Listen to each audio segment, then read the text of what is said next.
Welcome back. All right, so I want to have fun with this video. Elias Pettersson drafted today by the Vancouver Canucks. 5 years ago, they drafted Elias Pettersson. So what's the difference? It is night and day. The Elias Pettersson they drafted in 2017, of course, a dynamic forward. Got his jersey here. I have a skate jersey with Pettersson's name on it as well. And clearly one of the star players for the Vancouver Canucks. They hope for at least the next 5-10 years, right? Now, this Elias Pettersson is a defenseman. He is 6'2", 185 pounds, and was the number 80 pick today by the Vancouver Canucks, which led to a lot of confusion, really.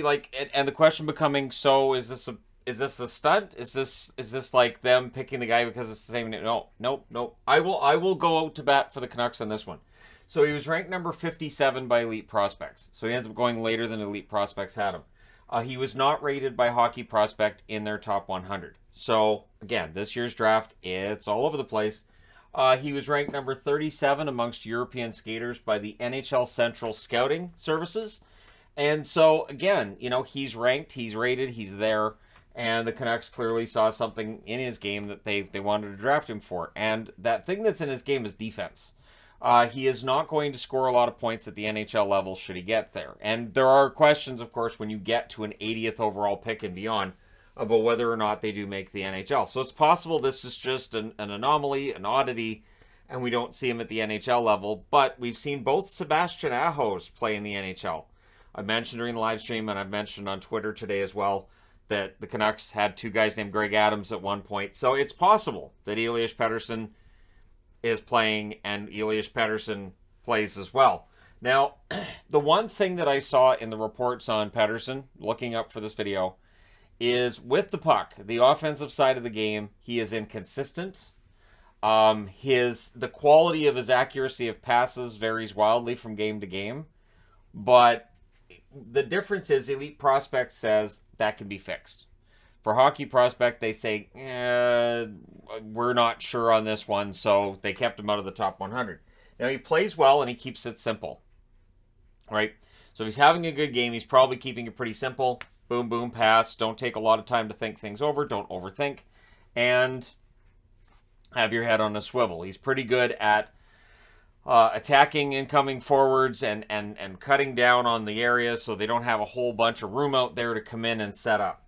Solid and a good physical player as well. He can throw a good check. So there's a lot of reasons to look at Pettersson's play and say, you know what, this could be a good defensive prospect for the Canucks.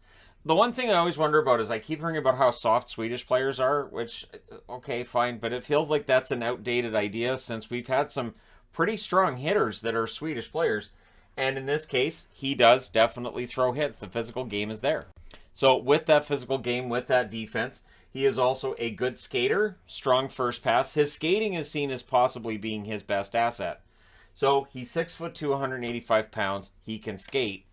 Very good defensively. Good, projects as a good shutdown defenseman. His ceiling is likely as a third pairing defenseman. He's not seen as being top four. But again, defenseman in the draft, it really is hard to predict when a player is 17 or 18 years of age what they're going to look like when they're 25 or 26. Defensemen do take longer. So the expectation for Pettersson is not going to be that he's going to sign with the Canucks and push for a job this fall. But I think it's interesting. And so while there are some issues with the offensive side of the game for him, well, they've got Quinn Hughes for that. So if Pettersson's able to maybe help him out on that defensive side, it might end up being good. The one name that came to mind in putting this together was Luke Schenn. Luke Schenn's good if he keeps the game simple. Luke Schenn's good on the defensive side. He's never going to wow you with points. And so that was the one that came to mind for me. And again, it's from clearly a Canucks perspective. But I don't think it's a bad pick. I think it's a good pick, and I don't see it as being some kind of a publicity stunt or being done for giggles.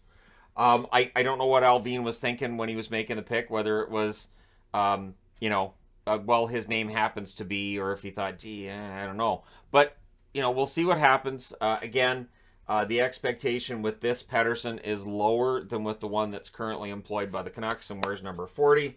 And so we'll see. I think it's a fine pick. Again, number 57 for Elite Prospects tells you it's a pick that they liked.